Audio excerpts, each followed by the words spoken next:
What's up, Buffs Nation, and welcome into Buffs News Weekly live. And it is your Monday radio show as we head into the matchup with Colorado playing Arizona State University this weekend in Boulder. Welcome into the show. We're going to be talking all things Buffs. We're going to look at what Colorado will need to do after this weekend's matchup of seeing West Virginia and Arizona State matchup. We're going to talk about the bye week, what we should be seeing with Colorado heading into the matchup this weekend. And of course, we're going to discuss some recruiting news and updates as we get closer and closer to National Signing Day for Colorado to see exactly who's going to sign on with the Buffs. We can also talk about this a little bit here at the top. Last night was rough for Shedeur, but I will also give him a pass because he did not see a single first team rep. Okay? Did not see a single first team rep with Cleveland, which is absolutely crazy. As the backup, you should be seeing at least a couple. You know, you're not going to give 100% of the reps to your starter. You might give them, 90% and give at least 10% to the other quarterback just in case of an injury and you being able to start the other guy. Yet Cleveland did not do this. So I'm not going to feel bad about it. He had a couple good throws. In fact, the one throw he had in the end zone at the end of the game that could have helped them complete the comeback was on the money and dropped by the receiver. So I think that was a great throw. Obviously, I mean, there were little underlying things that were way better than what Dylan Gabriel was bringing to the Browns compared to Shedeur, and even just in the time that you saw him. Yeah, did he have things go wrong? Yeah, did some things look really bad? Absolutely. They look terrible. But it's all I would expect from a backup quarterback who has gotten very little of those reps and, what's going on. Turnover for this offseason seems damn near impossible. See, I think you guys are very, very, you don't realize what's about to happen this offseason. That's for sure. Yeah, Cam, he did start to look a little comfortable at the end. He had some great throws at times too, but his great throws were better than Dylan Gabriel's best throws. So, that's, I think, a huge thing that if I'm a Browns fan, I'd be taking away, saying out of the two, Shedeur probably gives the best chance. Is Shedeur Sanders the long-term future of this team? I don't know yet. Most of them won't know yet. We won't know yet until he finally gets some, games under his belt. Kind of like Julian Lewis right now in Colorado and what's happening there with him finally getting into games and getting to do things there. That's a big question, Money. I don't know. I don't know what the plan is with that. I truly do not know what the plan is with it, whether or not something's going to happen. I will say I was proud of several things.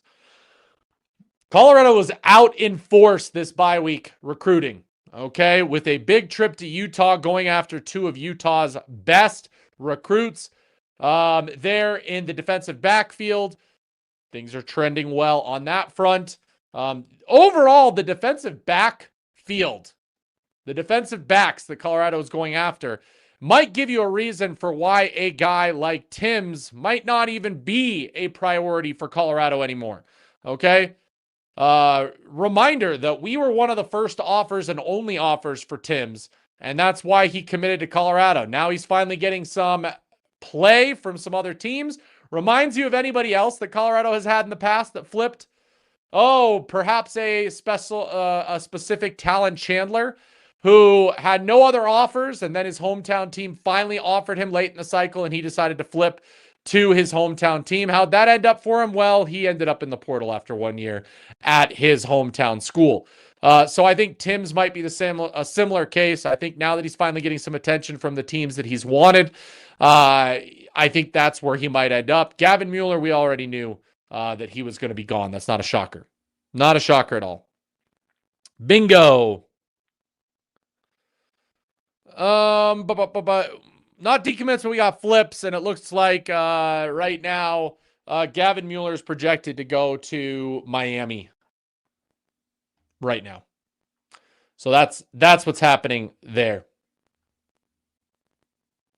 So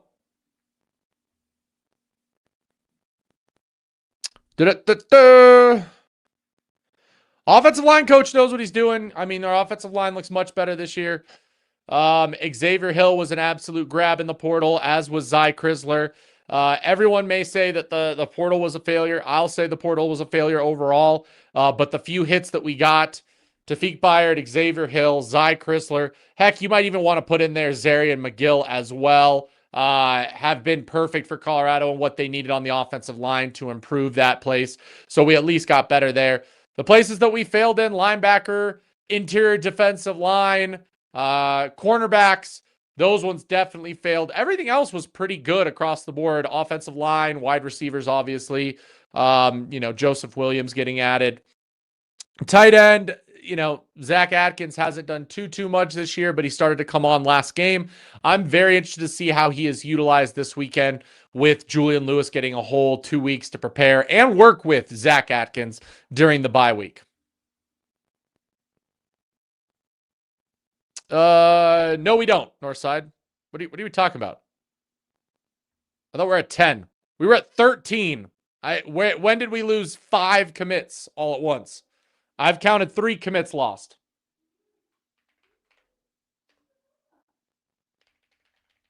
Colorado recruiting class. Yeah, we're at 12 commits right now, Northside. And if we take away Gavin Mueller, that's 11. If we take away Timms, that's 10. So where are you getting 8 commits this class? And it's not hard to look it up. This is last year, but I imagine if we would have bagged Nathaniel Owosu and Michael Carroll, they both don't get much play time. They would have started as true freshmen. That's what I've been saying all along. All these guys that haven't come to Colorado that chose other schools over us in the recruiting classes have all not seen a field, have not seen the field once. And they would have guaranteed seen the field with us with the level of play that they would have been. Absolutely agree with that.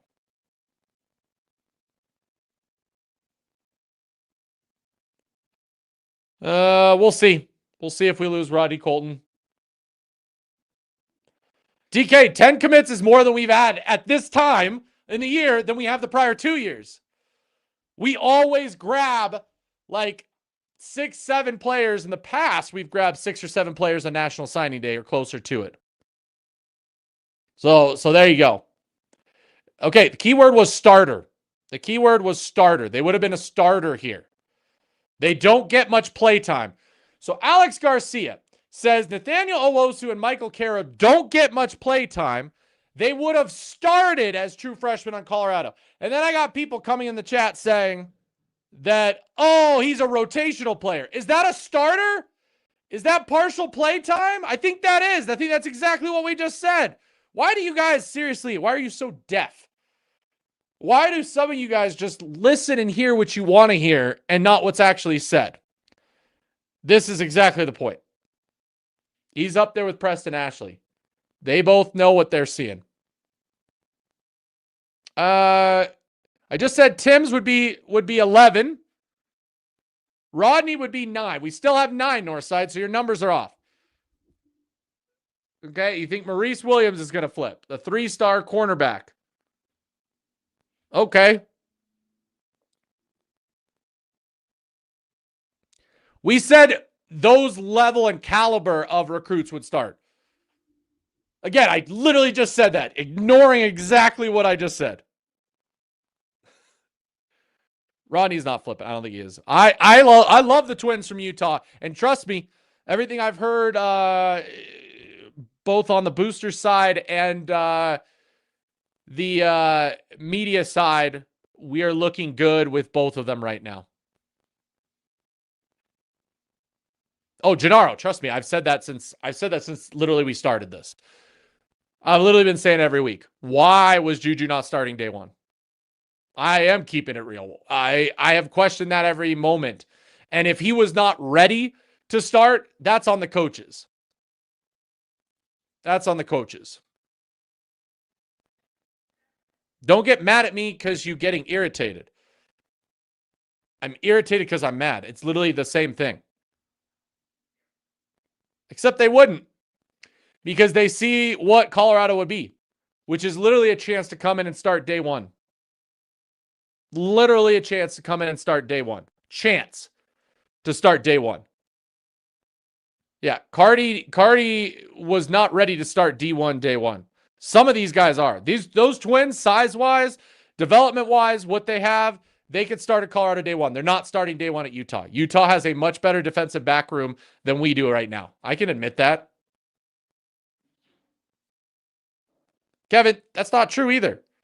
If he put up 300 yards and 2 touchdowns with no interceptions every single game, I think we have a chance to compete. Okay? There were several games this year, even. We can go back to the Caden Salter game where he threw 3 interceptions. If he throws 0 interceptions, we win that game. You're telling me that Julian Lewis, 300 yards, 2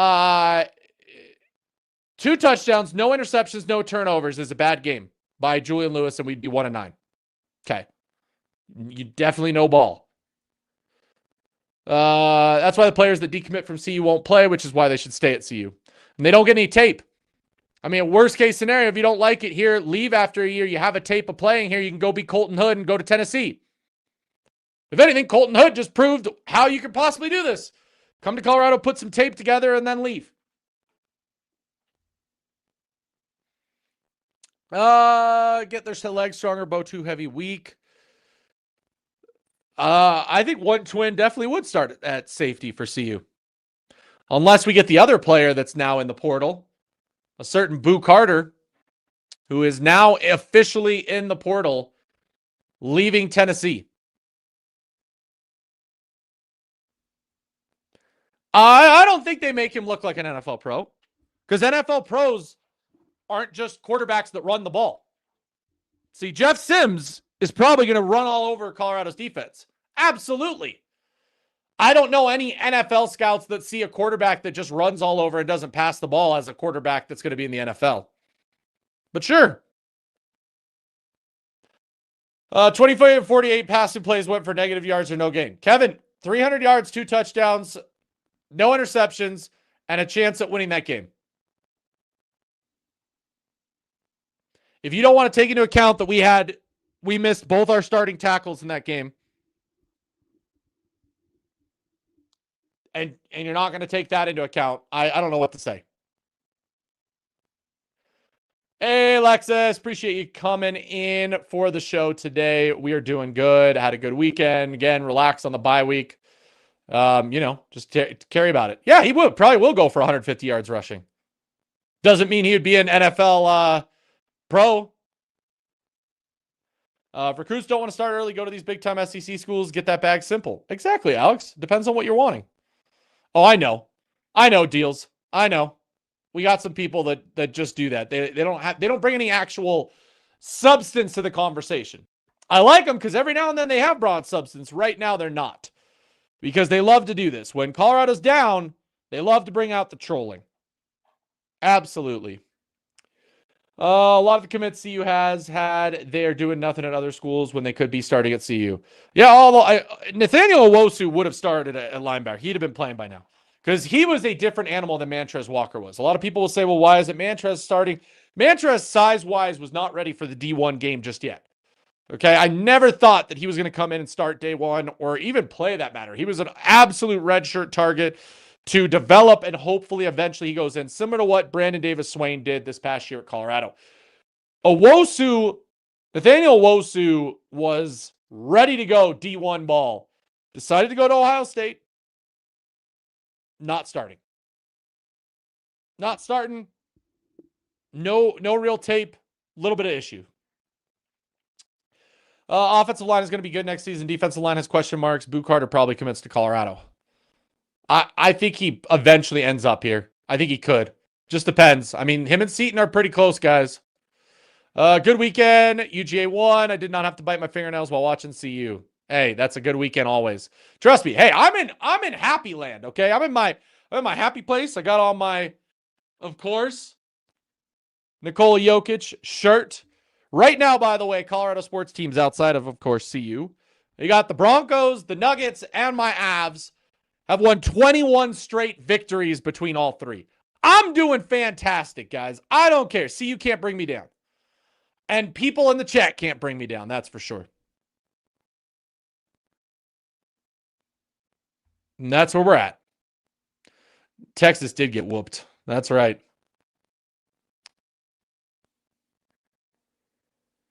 Coach Prime, tighten up because Big 12 is not going to become easier. No, it's definitely not going to become easier. We got to get better and better. We got to get better and better and better and better. Oh yeah, Nathaniel would have absolutely started over them. JB and him probably could have been a pretty good pair. Sean Myers in there. It'd been absolutely. Yeah, Boo Carter's a CU lock unless he goes for that SEC bag. Yeah, we'll have to see what happens. I'm very interested to see how this plays out because I wonder, we can talk about the Boo Carter story. I wonder, obviously something didn't mesh with him at Tennessee. Okay, he had some issues this offseason. He should have never gone back. Okay, that's on Tennessee, honestly, more than him because I have a feeling Tennessee threw more money at him to get him back into the building. That's my only thought. Again, I have no knowledge or information of that. I have no idea what happened. Why did he go back to Tennessee? The only reason that I could say he went back would be for money. Good for the kid. He got the bag to go back and do whatever, but bad for him in the sense that he didn't get to play like he should have.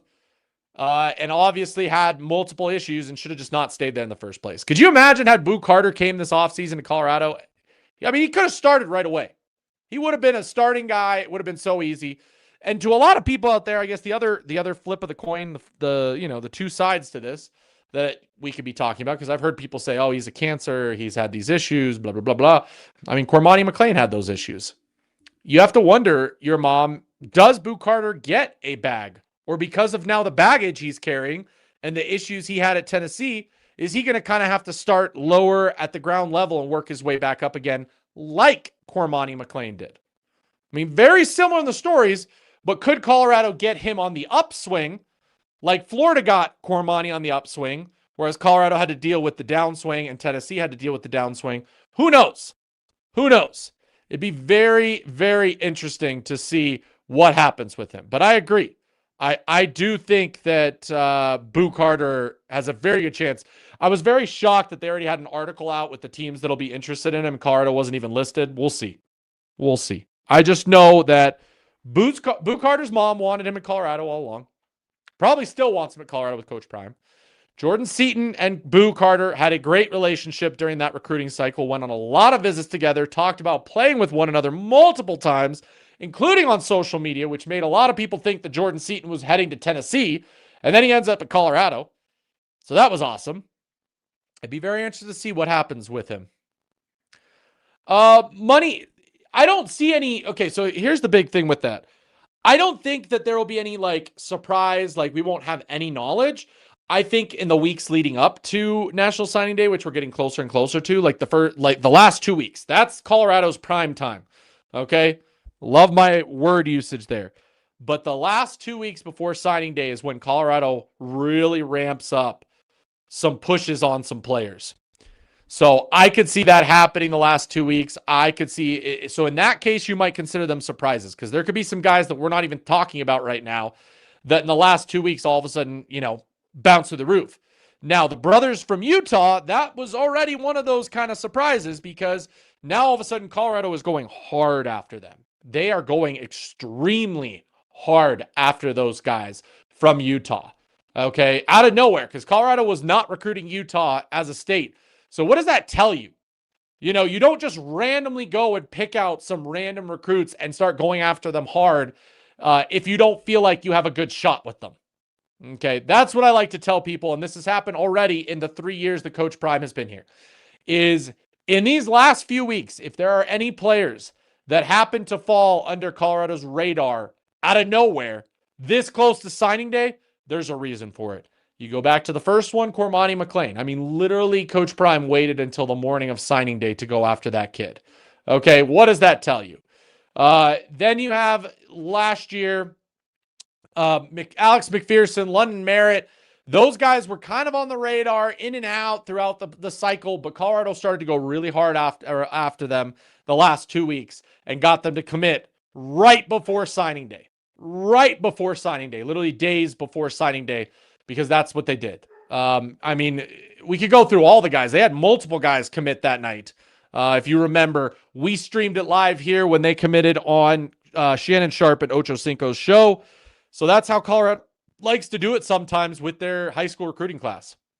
That's why I say when we have, 12, 13 guys committed in the class, that have been committed for quite a while in this class, that's not like what Coach Prime has done. I mean, this is more than they've usually already had committed at this point. Part of that is because so many guys flip. I mean, you're starting to see it now with some of the guys at the end of this class starting to flip. With Gavin Mueller, Ruffin, potentially DeMonte Timms and what's happening there. Like, that's what you're starting to see. But DeMonte Timms flipping, to me, that tells me that Colorado softened on him and gone quiet because of what they might be able to get out of the kids out of Utah. Like, that's what you might start to see sometimes. And we've seen it in the past where Colorado lost a safety last year on the heels of getting a different safety to commit in TJ Branch. So they gave and take, because you only want so many at each position, because again, Coach Prime wants guys that are impactful and going to play right away.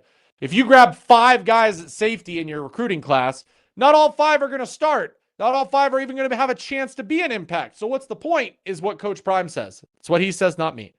So for instance, we have Preston Ashley in this class. Okay, we have DeMonte Timms in this class. We've got 2 safeties already committed. If we go after these Utah safeties, which it looks like they're going after hard, what does that tell the rest of the class when it comes to safeties outside of Preston Ashley, who, by the way, is a hard CU commit? So there's that. Yeah, TJ Branch is absolutely headed to the portal. That the news yesterday absolutely signed that, and if Boo Carter comes, that signs that. Again, that could be it.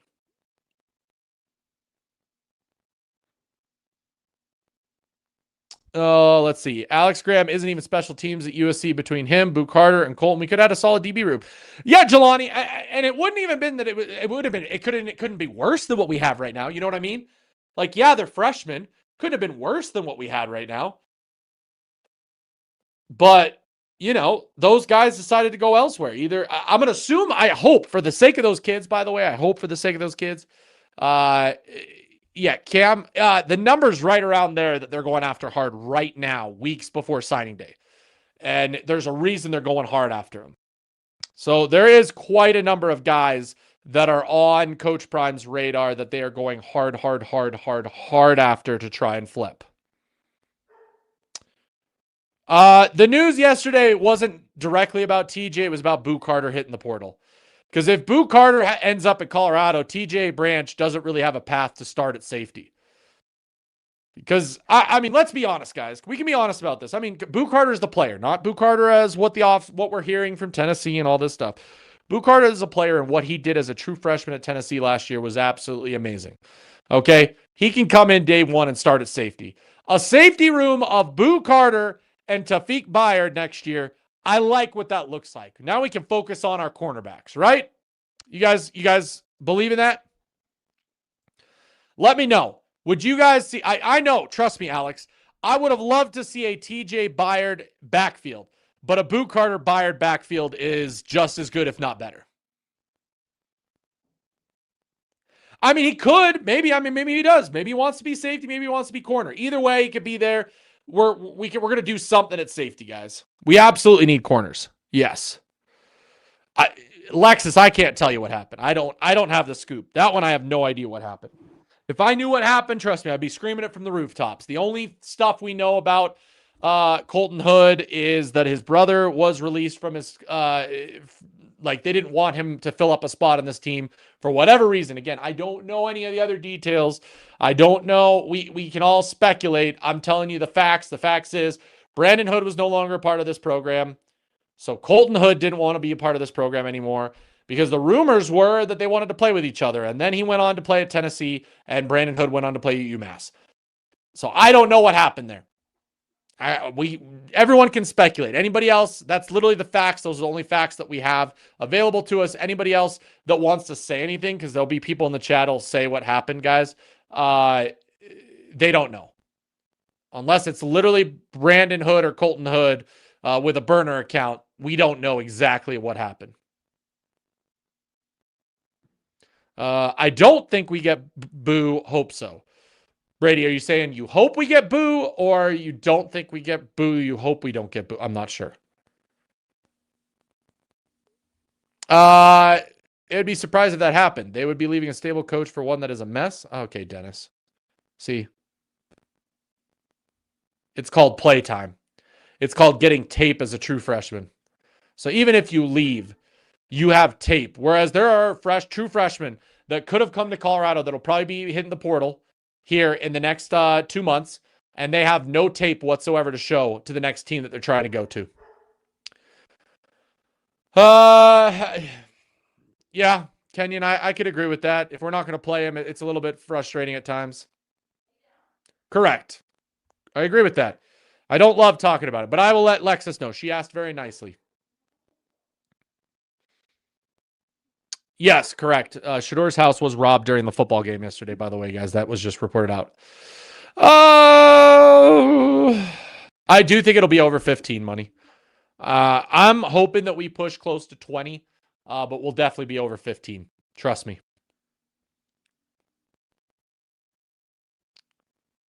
Yeah, but the key word there is UMass. I'm sorry to say, you're putting up numbers at UMass. I've seen players put up number at FCS and put up number Division II and put up numbers at Division III. That doesn't necessarily mean that you're a Power 4 player. This is what we're talking about now. Yeah, Boo is a layup. No way we don't get him. That would be a complete fail. Absolutely, they better be getting him.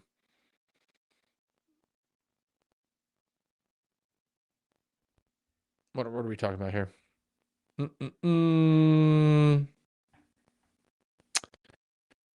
Oh, okay. I hope we get him. Just don't think we land him. Okay, Brady. Gotcha. You're hoping we get him, but you don't think we're going to. Where are you getting this info about Colorado being on a lot of recruit flip alerts from just asking?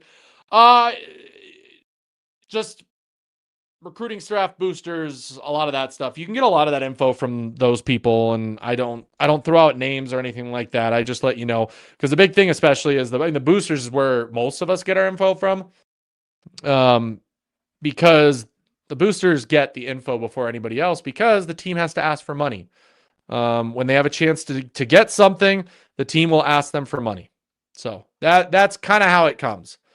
I don't have any specific names. I just know that I was told that they're looking at quite a number of targets.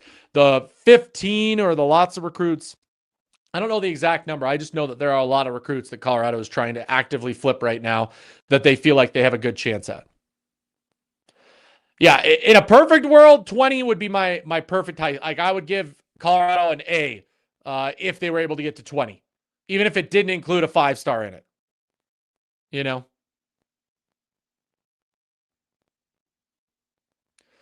Trying to flip kids last minute is dumb, because at that point you're trying to play money game instead of building a good report. They've done it every year, Northside. I mean, they've done it every year. We literally did it with London Merritt. That worked out pretty well. Not anymore. Not anymore. Trust me, it's not anymore. It's not a hard thing. I'm literally seeing every day at least 5 to 10 kids post that they're flipping their commitment. This week alone, 5 to 10 kids a day have been flipping. This is flip season. This is literally what it's called. It happens every year. Trey, I would hope so, except we got a Fong bomb today that he's flipping to Miami.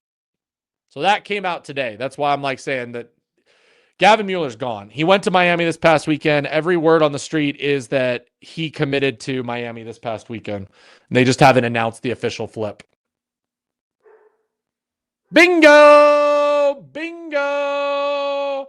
Right here. Right there is it. Relationships don't matter as much, because if they did, Gavin Mueller would still be a buff. You know? Gavin Mueller would stay a buff if relationships mattered over other things. And I'm not just going to say money only, but I'm just saying relationships are not the same thing. Because Gavin Mueller was a 3-star, 4-star type tight end. Nobody knowing what he had available. Colorado swoops in, says, we love you. We think you can be a big thing for us. You know, here he commits, and then he starts having a massive senior season, and all the teams start flocking to him as he's starting to push towards a 5-star and one of the top tight ends in the class. And now he's flipping because more teams are giving him attention. Because Northside, you have to play the money game no matter what. Because when it comes to retaining your commits, you got to have money. When it comes to flipping people, you got to have money. You don't think other teams are trying to flip your commits by giving them money? You don't think, like, that's the whole thing, is rather than have to hold on to a player and keep them committed and happy for 10 months to 2 years, why not just come in at the last moment and say, hey, what do you want to commit right now and sign with us, so we're not going back and forth and competing and you're not going to go down, a couple weeks later and get some more money. Yeah. Mueller went to the highest bidder, better team at the moment. Can't blame the young man. Not better team at the moment, okay? Because no offense, I don't know if you paid attention. It's not like Miami right now is absolutely killing it in the tight end department / receiving department. Yes, Miami is a better program right now overall because of record. But I do think highest bidder, probably.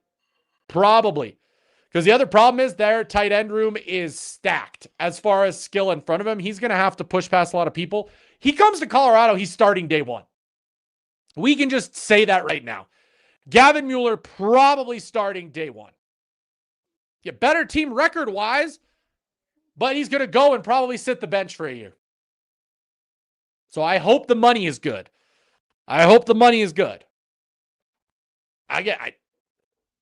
Yes, they would. What are you...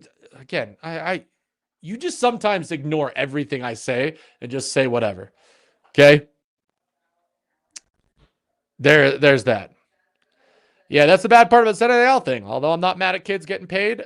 Correct. Starting to cause some of these kids to care less about the sport and winning. Yes, you are seeing that more and more.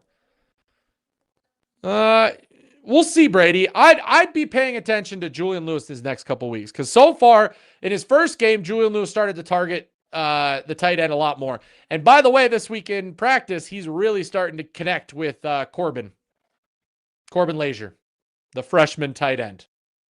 We might see a little bit more of him this week because, guys, by the way, any of the freshmen that haven't really played that they want a red shirt could easily play these next 2 weeks and not lose that red shirt. So guys like our 2 freshman tight ends, I mean, if TJ was still around, he probably would have been playing this week. Who knows? But there you go.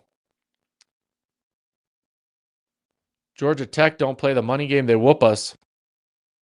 What are we talking about? You think they steal recruits? You think they don't have money? I'll bring back King season to tell you that Georgia Tech has plenty of money. Cam, I think the Jeremy Bloom thing's not going to happen based on Jeremy Bloom's tweets today. He started tweeting out who he would like to see as the AD. I think that's his way of deflecting the fact that he doesn't want to leave his job as CEO of both his company and the X Games to be the AD at Colorado. Yeah, losing Mueller is a bad mistake, but if you're CU, there's nothing you can do. It's his decision. I would say on him, it's probably a bad mistake long term. Short term, great decision. Get a lot of money. Long term, bad decision.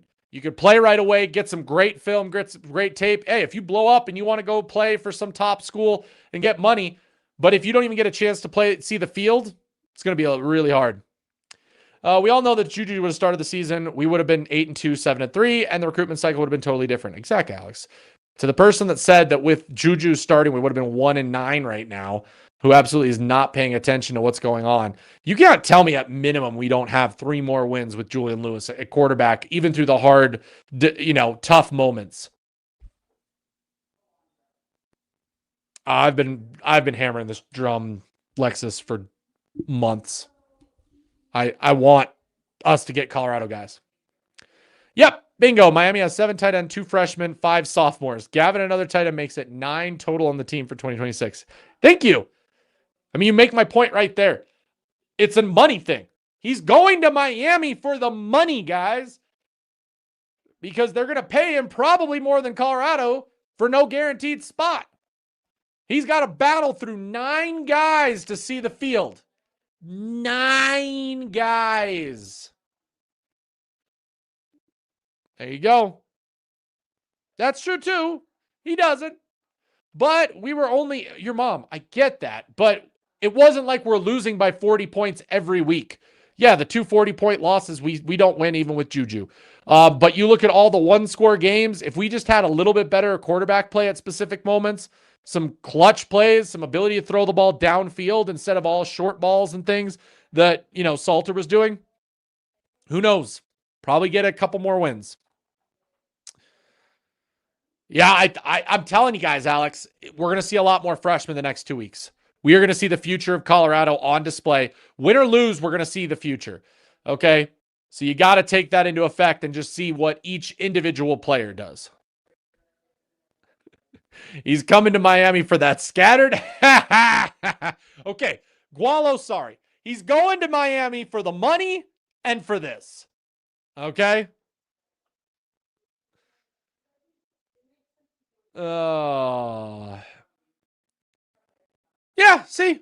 BYU, TCU, maybe Georgia Tech. I mean, because I will tell you, we had a lot of opportunities. Georgia Tech tried to hand us that game, and Salter handed it right back to them.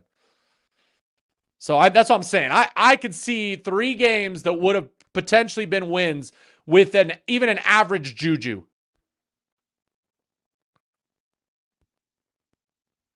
I don't think so. If Juju started, probably CU was still the same. All our theory assumption. Oh, absolutely. I've said that. We can all say what ifs. You'd be surprised, Northside. Indiana paid plenty of money. They just paid money to the right players. They found the diamonds in the rough. Their talent evaluation is second to none. Okay? The in-state recruiting thing a little overblown. My problem is we're getting out-recruited on in-state guys that are going SEC and Big 12 programs. That's what really can't happen. That's what my point. It's not that the in-state is overblown, guys. It's that we're not going after the guys that we should be going in the state either. We're not doing it hard enough. I'm telling you.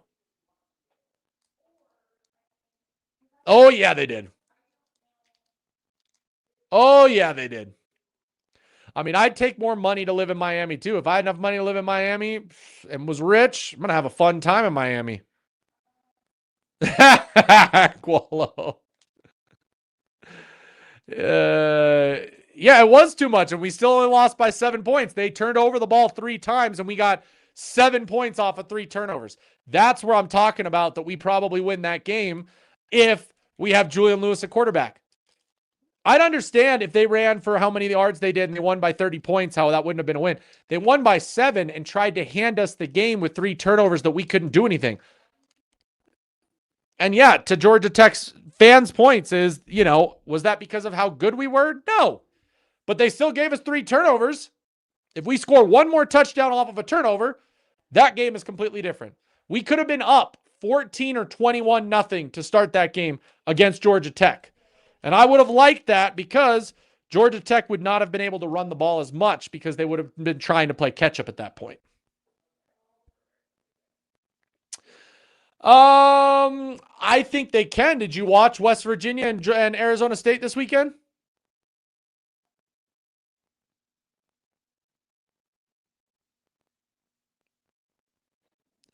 Can I not scream it louder for folks in the back going after Utah kids that play both ways when you have a legacy buff walking assistants?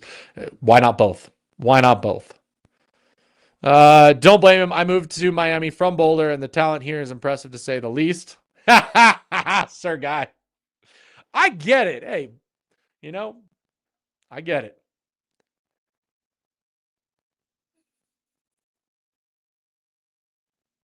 Still in that game. Yes, if you could take Georgia Tech out of the running game, you can beat them. You can.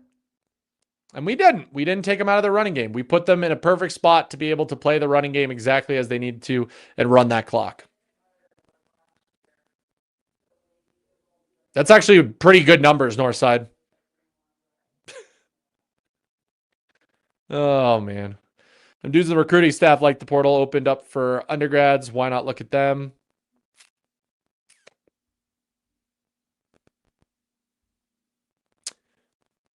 I question this sometimes. I'm wondering what's going on.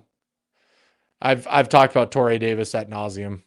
We should be going after Torrey Davis as well, but hey, the two-way players, they like him now. Maybe Torrey Davis has told them he's not caring about them anymore. I mean, at this point, you can't do anything about the 2026 class for Colorado guys. You're not going to come in the last second there and try and grab those guys because they're a little bit angrier at Colorado for not going after them in the first place.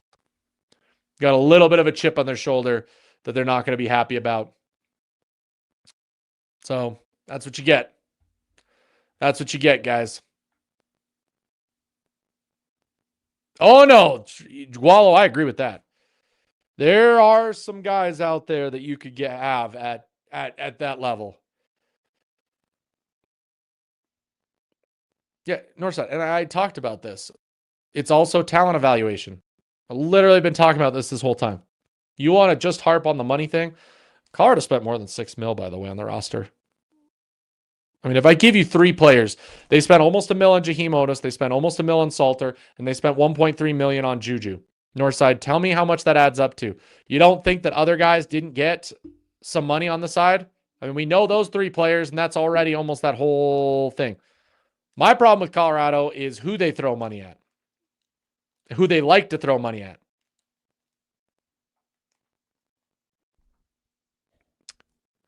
Yeah, no, I agree. You got some JUCO guys that could definitely do it. We'll see what happens once the portal opens. Yep, that's what I talked about. Okay, so we're going to transition to this just because I'm a little bit over it. Trust me, I know. 800K is the word on the street of how much Otis got. Sir Guy, I love that you're going to be at the Georgia Tech game next year. I think it goes better for us, but it's still going to be difficult playing at Georgia Tech. We'll have to see what Georgia Tech does with their team because Haynes King is their team. Haynes King is their team. But I know Andrew Pilo is a pretty damn good quarterback as well. It'd be interesting to see once he takes over what that looks like. You know? It will. Yeah. It's both. It's money and evaluation. Because you got to know the right players to throw the right money at and to get in a bidding war. You know, if you've got the next Heisman winner, you throw whatever money you can at him, just like they did with Julian Lewis. They threw a ton of money at Julian Lewis expecting what he's going to be. I think that one's going to end up fine, but Otis is the one that, you know, absolutely. I would love that. Yeah, I just said that. Andrew Pilo is very good. Different quarterback, though. I would say Pilo a little bit better of a thrower than Haynes King, but Haynes King is just a dog when it comes to running that ball. Yeah, Alex, that's it right there. That's why we're in the position we are. Correct. Great one. I would agree with that one too. Absolutely. Well, I hope you enjoy yourself and hope you enjoy the trolling from the stands. Yep. Paid him. Yep. To be dropping his kids at home. Thank you, Trey. I would agree with that. I feel very optimistic about going next year going into it. I'm not going to worry too much about recruiting right now. I'm not. I am not. I thought a baby block bully has no offers. Tag Corey Phillips, but I doubt he will offer him. We'll see what happens. Okay, let's talk about Arizona State. We got to actually see Arizona State and West Virginia face off this past weekend. I watched the game. Had a lot of interesting things to say, but overall, I had a couple things that I wanted to comment right off the bat. West Virginia, one, the amount of people over the last week commenting in the YouTube, commenting on Twitter, all this thing saying Colorado lost to a 3-7 team. They're absolutely 3-6 team. 3-6 team. They're absolutely terrible. Blah blah blah. We were 3-6 going to that game. Number two, West Virginia's defense is actually pretty darn good when you look at the rankings compared to other teams in the Big 12. I will give you some of the numbers that I guess people weren't paying attention to, because the fact that Julian Lewis put up the stats that he did, even though people are going to throw in there, you know, this stat, without using their eyeballs, you know, that's the frustrating part. Okay, that's the frustrating part. But West Virginia's defense knows what they're doing. Okay, pretty smart about it. Yes, Rich Rod is a very good coach. Thank you, your mom. And so the fact that we did what we did with Julian Lewis with a completely depleted offensive line, people, you got to give credit there. You got to understand the actual circumstances of that ball game against West Virginia. I was pleasantly pleased with Julian Lewis. I was pleased with him because I felt like he was poised. I loved his footwork. I loved the fact that he pushed the ball down the field. If you guys forget, he had several dropped plays from receivers early on in that game. Yes, did he take a bunch of sacks? Absolutely. Did you also see how bad our line was blocking at times, because again, it was a hodgepodge line that they were trying to figure out mid-game. That frustrated me. Okay. You should absolutely be able to figure out your offensive line heading to that game, who needs to start, instead of starting one line who is absolutely atrocious and then having to shift everything mid-game multiple times, I might add. Multiple times, I might add. And then when they finally got it going, the offensive line finally started giving Julian Lewis just a little bit of time. What happens? Julian Lewis starts to go on. He gets his 2 touchdowns. He starts really helping the ball drive down the field. We even started running the ball pretty well towards the second half of that game. Okay? Those are all facts. Okay, we're going to work on facts here, not opinions. Okay, because people who are opinionated that Julian Lewis sucked did not watch that game or pay attention, if that's the case. Okay? You got a true freshman quarterback starting in Morgantown. You guys almost have a chance to come back. Defense fails you in the end. Offense sputters right at the end. It is what it is. Okay? Now, this past weekend, of course, ASU versus West Virginia. We got to watch that game. Early on in that game, West Virginia had a chance to put away Arizona State. Arizona State started off slow. West Virginia started off hot. Okay, but they sputtered in the red zone. And then that second quarter was really where the game ended. Okay, Arizona State gets 22 points in the second quarter after getting 0 in the first. Looking iffy in that first quarter. Okay, couple 3-and-outs. West Virginia having chances. Not only having chances, but they were pushing the ball down the field and not coming away with points. Okay, and so you watch that game, you see what happens. Scotty Fox Jr., by the way, listen to this, in the passing game, which is another reason why Julian Lewis should have a good day. Scotty Fox Jr., 353 yards, 2 touchdowns, 1 pick. Okay. Now, the key in why Arizona State did so well, Jeff Sims, 81 yards. By the way, led his team in rushing with 81 yards. Okay. Jeff Sims probably puts up 100, 150 against Colorado on Saturday, but that doesn't mean that Arizona State is victorious. Okay. That doesn't mean that Arizona State is victorious just from that stat line alone. Okay. Now, can our defense adjust? Can we push Jeff Sims to throw the ball? We know what happens when you force him to throw the ball. We might have a better chance at succeeding in that game. So we got to hope that that can happen. We got to hope that we can do what we need. And I also love that we're in Boulder. Okay. We're in Boulder. I mean, you're not wrong here. He's not wrong. I mean, because we know Scotty Fox, unbelievable runner, can sling the ball a bit, but has some issues overthrowing his targets, not being on par when it comes to that. Julian Lewis won't. So, and it sounds like we don't have official amount. We'll find Wednesday night what the injury report is. I'm hoping that we get Jordan Seaton back. If we can get back our offensive line, I really like Julian Lewis this weekend to put up some numbers. Okay, to be able to put up some numbers. I really do. Defense still doesn't have a chance. Keep the offense on the field, dominate the clock versus ASU. Absolutely. I think that's a great look. Future's bright with Juju. Now we just need to build a team around him. Yep, I have a feeling if Juju plays well, we'll attract some dogs. Yep, we'll attract some dogs both in recruiting and the portal. If Jeff Sims completes 15 passes along with 150 rushing yards, what if it's 15 passes behind the line of scrimmage after the game? What?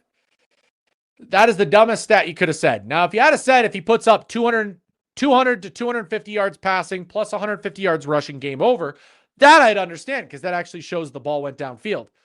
15 passes does not mean anything. ASU best safety. I mean, ASU is limping into this game. We'll see if Jordan Tyson is on the injury report and whether or not he actually plays. They're not going to stop Sims from running, but that's not the point. Just give my boy Juju some time because Seaton might not be back. We'll have to see.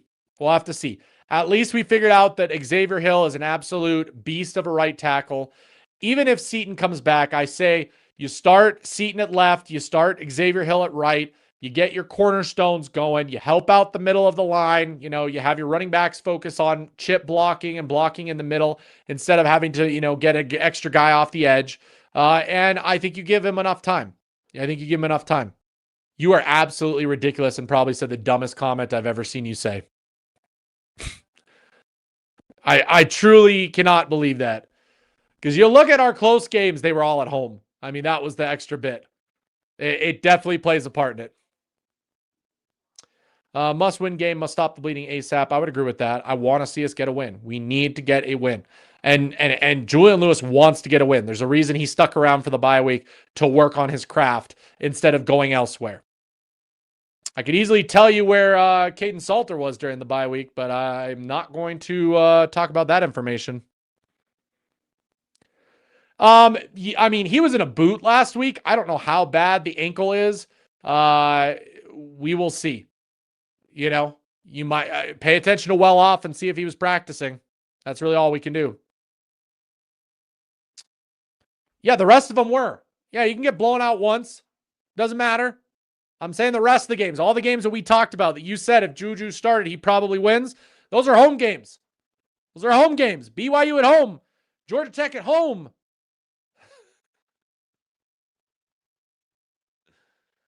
Kareem solid at guard, not better than Chrysler or Hill, but that's why he lost his spot. Correct.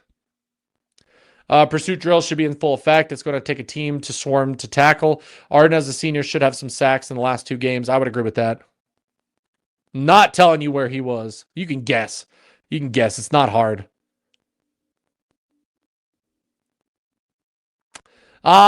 Two Utah guys. They're two-way players. Absolute beasts. In fact, you know what? Just for you, Rodney, because I appreciate you, we're gonna show off the video this week of one of the twins that they are recruiting and what he did in his high school game this weekend. Give me a second here. We'll show you what he did. Athletic freak, absolutely athletic freak. But hey, I wanna show you guys. Here's the video of him.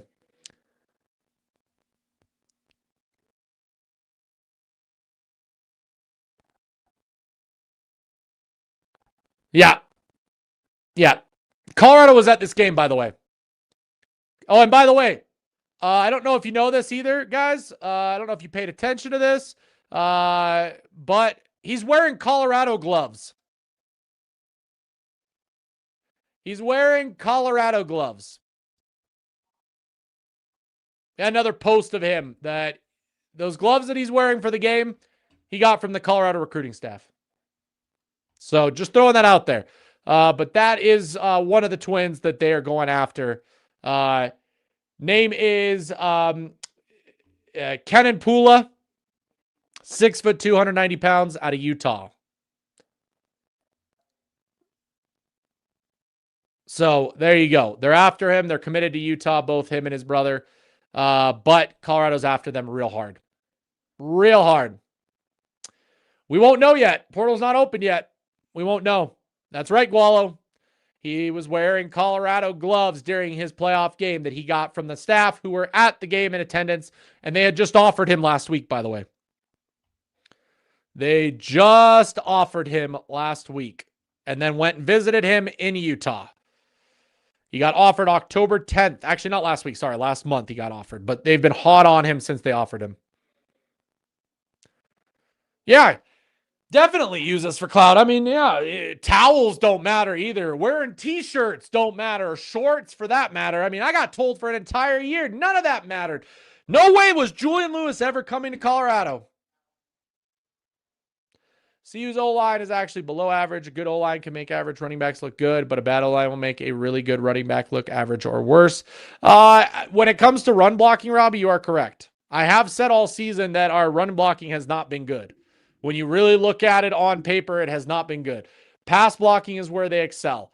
They are one of the best pass blocking offensive lines in college football. Multiple stats say that. Running, not so much. Yeah, I did see that Matt, that Hill has been working with Matt in the bye week. I love seeing that he went and got work done. Talked to him. I mean, there you go. We'll see your mom. Trust me, everything I've heard is he's one of their big targets to try and flip still. And Sedarian's listening. Until the ink is dry, I'm not counting anybody out. I'm not counting anybody out.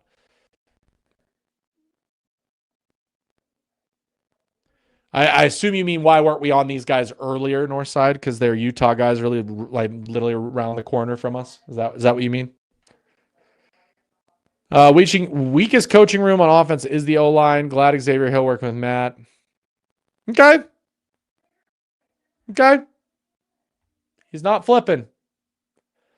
Again, I was told for a year that Julian Lewis was not flipping. I got called every name in the book, including by people in the chat, who said I was absolutely crazy to think Colorado ever had a chance at getting Julian Lewis. I had people tell me, oh, look, they named a cheeseburger after him. There's no way that we'll ever get him. Never say never with Colorado. I got told we had no chance with Jordan Seaton. I mean, I just keep hearing this stuff and realizing, you know, I'm not going to believe somebody on the internet. I'm going to wait. That's where I'm at.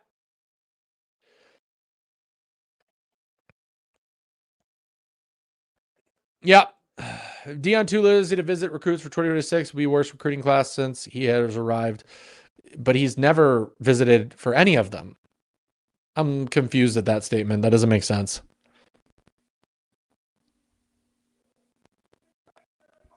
He goes after somebody every year. He goes after somebody every year, guys. He absolutely does. Real quick, let's have a break from our sponsor today. We will, of course, talk about our friends over at Taco Bell.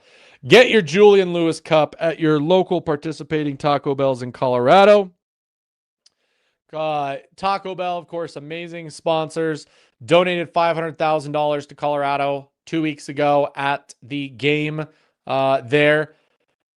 They've been an absolute unbelievable partner this year for both myself and many others. They absolutely love the Colorado community. They love the Buffs, and they love getting that.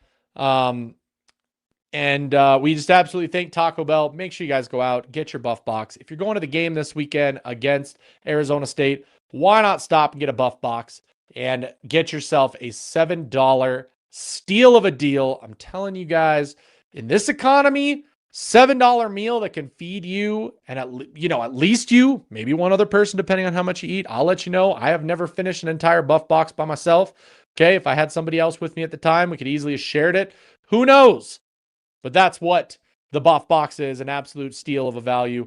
And I absolutely hope that Taco Bell does something like this again next year, because, man, was it an amazing deal, an amazing offer.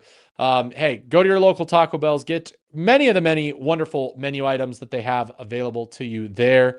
Taco Bell has been an unbelievable sponsor this year. Go get your Buff Box.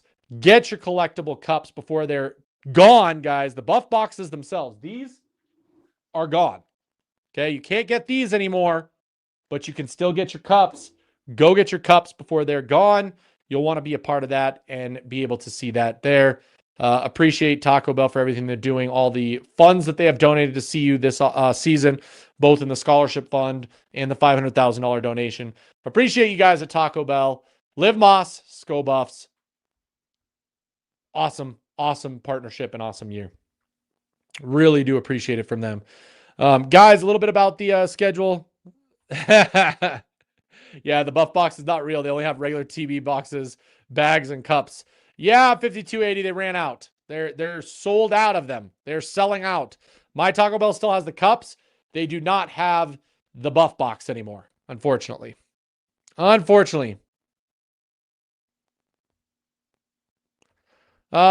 said the worst recruiting class because Dion has no more juice or big names to bring in anyone, so he has to go on visits the rest of the year.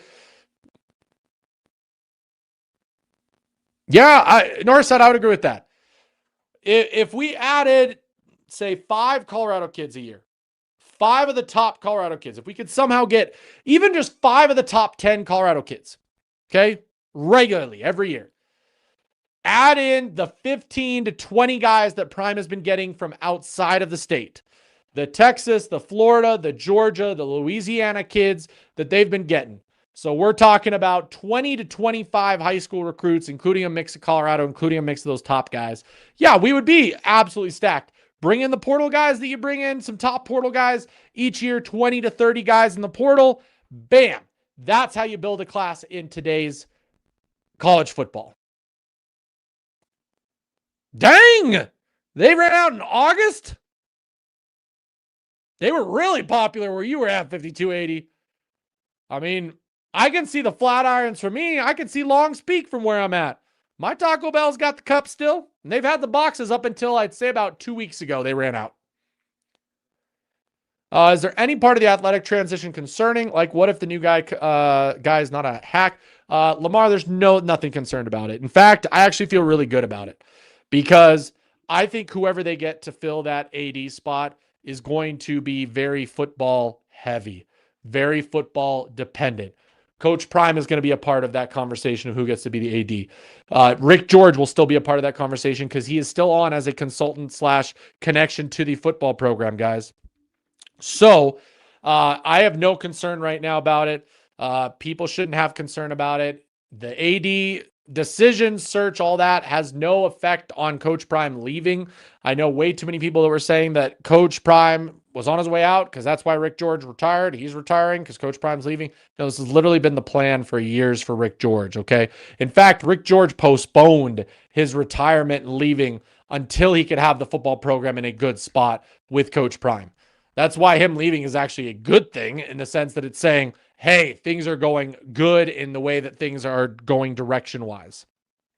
Okay? Yeah, the foundation of Colorado-based kids should have been laid the past 3 years. We were way behind the 8 ball in that regard. They can fix it pretty quickly, 5280. It's not that you need a foundation. I mean, yes, the roster itself should have had a foundation of Colorado kids, but at any point they can flip that switch. They just have to actually push at it. Absolutely push at it. And again, that one definitely came on the heels of Coach Prime being out sick. Absolutely. Absolutely. So there's that as well. How many Colorado high schools do you think this recruiting staff visited during this bye past week, though? I didn't see any. I mean, I've seen them in Utah. I've seen them in California. I've seen them in Georgia, Louisiana. I've seen pictures of them all over the place. I never saw a picture of them at a Colorado high school football game. No, Larry, he changed his mind because he's getting a lot of money. He's getting a lot of money from Miami. Trust me. Because if you think that he's choosing Miami because of usage, he's not going to get used. There's 9 tight ends ahead of him on the roster when he goes to Miami. He's going there for the money and the girls. You think CU can still flip Sedarian Morgan even if his recruitment is shut down, or does that not matter? It never matters until you sign on National Signing Day. Your recruitment is open. You can say you're shut down, so to speak. It just means you might not be taking any more visits. We'll see what happens. I mean, but I bet you there'll be at least one big surprise. I'm not saying it's Sedarian Morgan. I'm not saying I know who the surprise is. I'm saying watch Colorado pull one rabbit out of the recruiting hat. Yep, Mississippi and Texas. Yep, that's what I mean. My only concern is Coach Prime not wanting to part ways with some of the homies. That's going to be interesting to say. That's why this offseason is going to be interesting to watch unfold. Girls, it's Miami, guys. I mean, snow bunnies are snow bunnies here in Colorado, but I don't know if you can beat Miami. Yeah. How many Colorado high schools do you think you recruit? Yeah, I understood it. I don't think they were visiting Colorado high school. That's why I said, I don't think with this current recruiting staff, that's getting fixed. We're not showing up love to the Colorado guys. There's going to have to get a quarterback and running back from the portal. Miami is not in a good spot. That's what I said too. But again, I think Gavin Mueller is making that switch because of money and the flashiness that is Miami.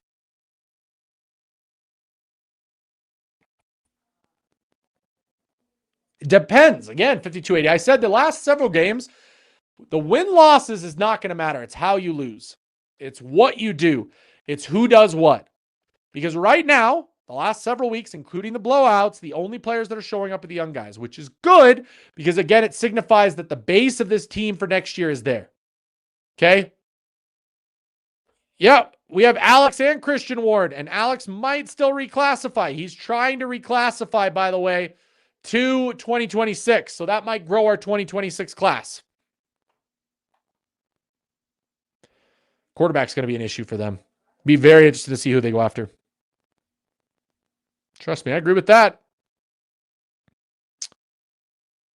Corey, I don't think they're the solution. See, that's the big thing, guys.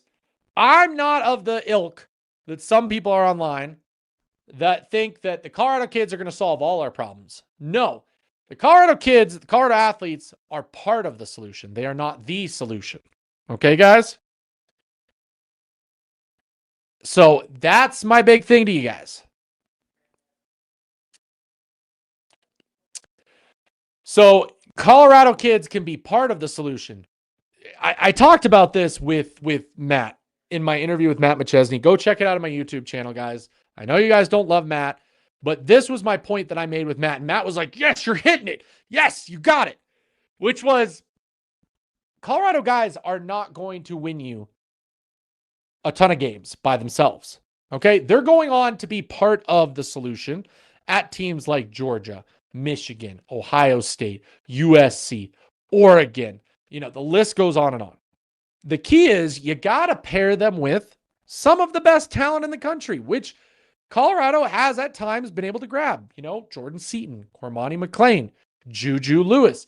You look at the class and what they're doing is they're making it up with some really great guys from out of state.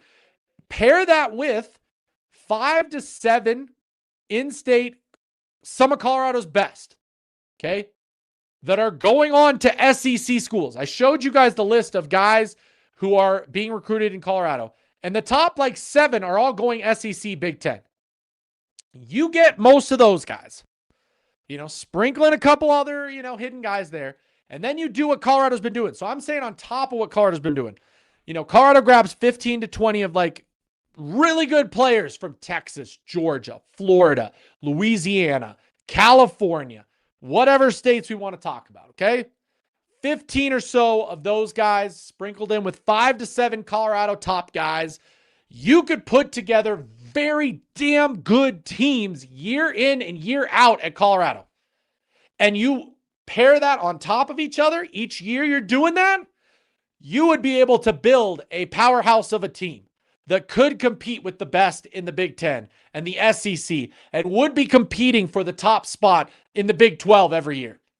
That's what needs to happen. That's the mentality that needs to change on what they could do. Yeah, the top 10 Colorado kids always go to SEC, Big Ten, and the old Pac-12 in the past. We have some players here. Yeah, you're right. Do not underestimate the magnetism of Juju among the top high schoolers. Thank you, Russell. I appreciate that. Of course, your namesake says that you're pretty smart. He is a hero to 5-star kids throughout the South and the nation. Absolutely. Absolutely. That's why I said playing Juju these last several games is going to show a lot where you're going to see some movement in the 2026 class. We're going to have to build some depth so that in case we're going to have to get at least 60 players out of the portal. No, we're not going to get 60 guys out of the portal. We're not going to get 60 out of the portal. Okay. Overall, we're probably going to have 40 guys leave that need to be replaced by high schoolers and portal. Okay. Not 60 portal players. Wins and losses matter for the last 2 games as far as Coach Prime's reputation. A coach without his sons. Hey, what reputation? Who's that reputation towards? Okay. Yeah. Agreed, Robbie. And we're not getting 60 players out of the portal, your mom, okay? That is being absolutely hyperbolic in saying that we need 60 guys out of the portal. We don't need 60 guys out of the portal on this roster. Okay? We literally need 20 to 30 portal players. And guess what? That's the average going rate of what teams are adding in the portal every year. 30 guys is always happening. 20 to 30 is what the top teams in the country are doing portal-wise. Okay? Just the way it is. I don't think it does, Minister. I don't think it does. Because why did Miami get as many players as they did? Why did 30 is too much? Okay. I'm not even going to do this here, Mom, because you're just completely ignorant if you don't think if 30 is too much. Tell that to all the teams in the top 25 that are going to the playoffs. Oh, my God. Okay.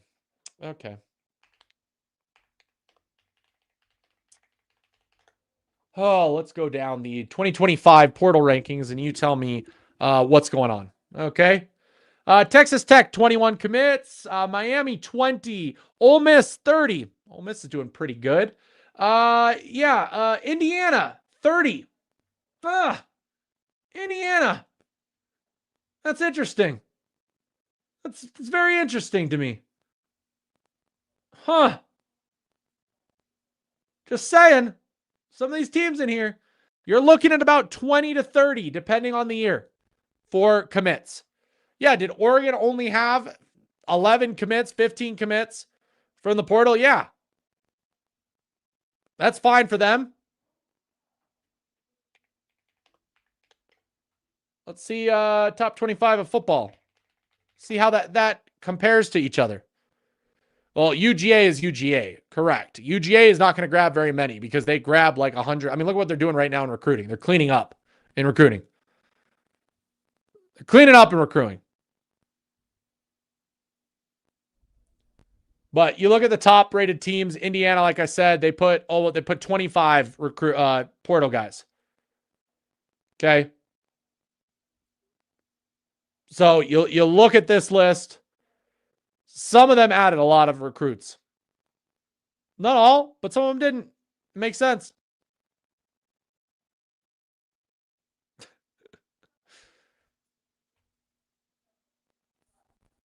Love Indiana. Trust me. Yeah. It's imperative that you recruit the best talent in the state. The second key is bringing in guys that you can develop. There are tons of players who are starters in the NFL who are not 5-star. Correct. The stars don't matter. It's getting the right guys in. Yeah. But Kevin, you're not adding the new recruits. Say we get 15 to 20 high school. Okay. So we're losing 40. We're adding 20. Okay. That's 20 guys that you have to add. 30 guys if you want to get to your 50 number, Kevin, which is what I'm literally saying. So 30 portal. Plenty of portal teams are adding 30 and doing just fine.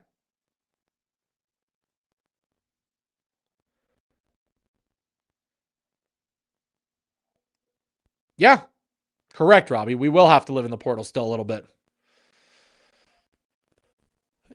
Yeah, that's true, Lexus, and I love your analogy there as well. This portal is about to be absolutely insane, guys. You have no idea. You could say you hate the portal. You can say that you can't win in the portal. This year, there's going to be some teams that are going to turn themselves around through the portal big time. Yeah. Add in UCLA, Virginia. Now that Virginia's naming Franklin as their coach, their portal is going to open for them as well. Let's see. What else? We're going to definitely see all of those teams are going to fill in with some coach, which means their school is going to have kids leave. Like, it's about to get crazy this year. The coaching carousel is absolutely ridiculous this year, and it's going to create a massive portal. A massive portal, guys. This portal is going to be crazy. I don't care who you are. If there's any year for you to have a need in the portal, it's this one. The best part is we don't have to pay a quarterback this time around like we did last time. So Miami's going to have to pay big money for a quarterback. We're not going to. We can use that money elsewhere. Okay? You think he is in Virginia?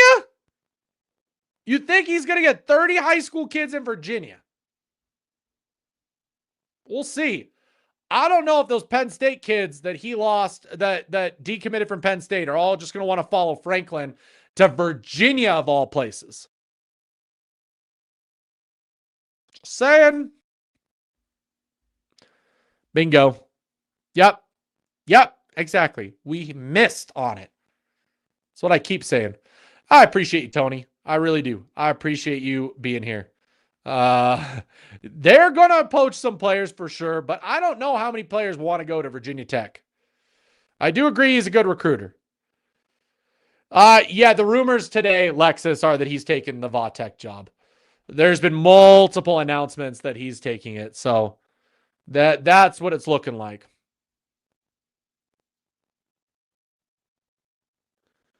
No, so a new head coach, Mama C, a new head coach. So it used to be at the beginning of the year, literally beginning of this like season, when a coach was fired, that opened the portal. And then halfway through the season, the NCAA changed it to only when a new coach is named, the portal opens for players to leave. It doesn't mean that players can leave other teams and go there. They have to already be in the portal at that point. It's going to be very interesting. It's going to be very interesting. Yeah, in that area, absolutely. Yeah, Franklin will definitely get a lot of players in that area. But he's still got to compete with other teams in that area. He's got to compete with Maryland.